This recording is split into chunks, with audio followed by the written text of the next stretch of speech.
2025. You're joined here with the league, with David Magid, my co-host, Benoit Thanjan, who you may know as the Solar Maverick. And you give us 5 minutes, we'll give you the absolute best information in the clean tech sector. Aside from all the doom and gloom that occurred last week due to the House passing, which my friend is going to talk about, momentarily, I'm going to share some interesting information that had occurred on Friday. Four major executive orders that had got signed regarding a major expansion into the nuclear sector. These four executive orders are a huge win for the renewable energy and clean tech sector overall. First one is the approval process. Going through that has typically taken 5 to 10 years, dealing with the Nuclear Regulatory Commission.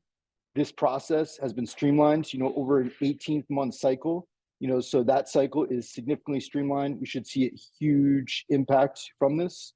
Next component that had been announced is really loosening up and creating, a investment into testing for the SMRs, which has been a really big topic. Traditionally, we've talked about this before. SMRs, they're really in the market is maybe one or two, operational. I think one actually just received a license to operate within the US actually last week. Second aspect of this, or third aspect of this, is in regards to uranium enrichment. Currently, 20% of the uranium that the US is currently receiving is coming from our adversaries like Putin over in Russia. And this is a big push for us to actually be able to have this uranium currently in-house and not be, relying on our adversaries, for this national security. Final one, which is very interesting, is the fact of streamlining the permitting process. Department of Energy, has the full authority to be able to issue, permits, for these projects on federal lands. So wait and see. They're estimating by 2050 close to 400 gigawatts, up from 100 gigawatts right now. So this will be an amazing push, especially with all the energy demands, and something that, with solar, wind, storage, and everything else that we're going to have is absolutely necessary. Next topic is locally in New York. We have Equinor's project is lifted.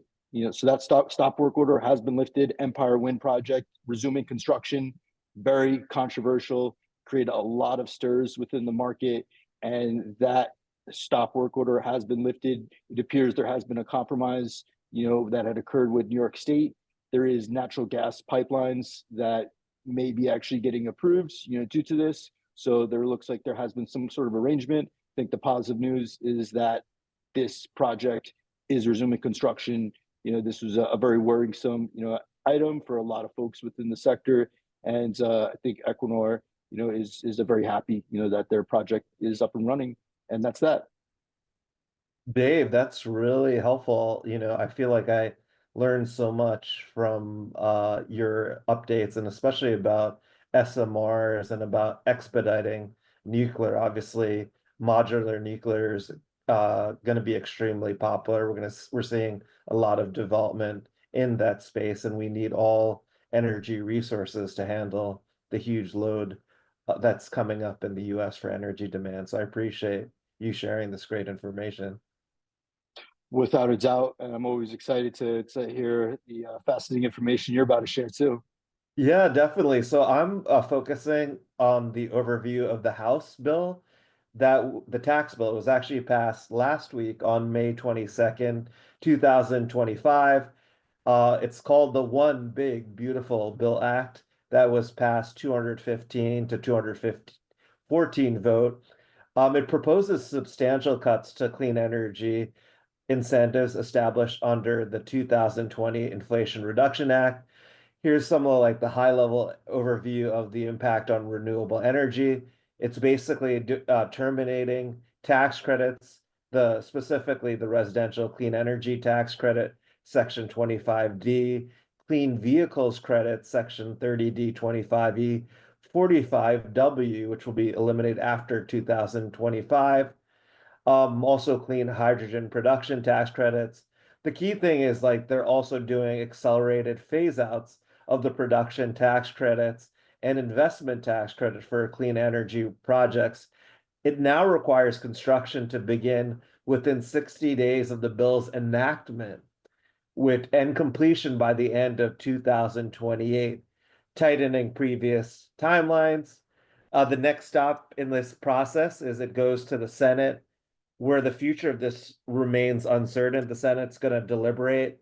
And what we think is that there are going to be, major changes to this tax bill, and then it'll go back to the House, and, both obviously the House and Senate have to approve on this. We think that the bill is going to be a lot different than what it's currently constructed.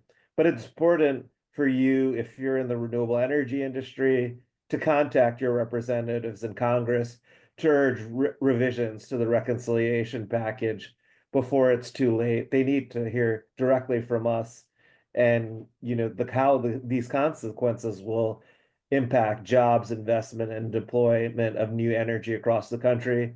Just to reiterate, like, solar is the fastest energy resource and cheapest resource to get online, and with the exponential increase in energy demand, this doesn't make sense. There has been no revision to all energy assets receive incentives, and there hasn't been any change in oil and gas. So, that doesn't really make sense. And yes, thank you for your time. You've enjoyed 5 minutes of the best information regarding, energy and renewable energy news in the country. Promote, like, 5 stars, become a subscriber, and we appreciate you listening. Thank you. Thank you.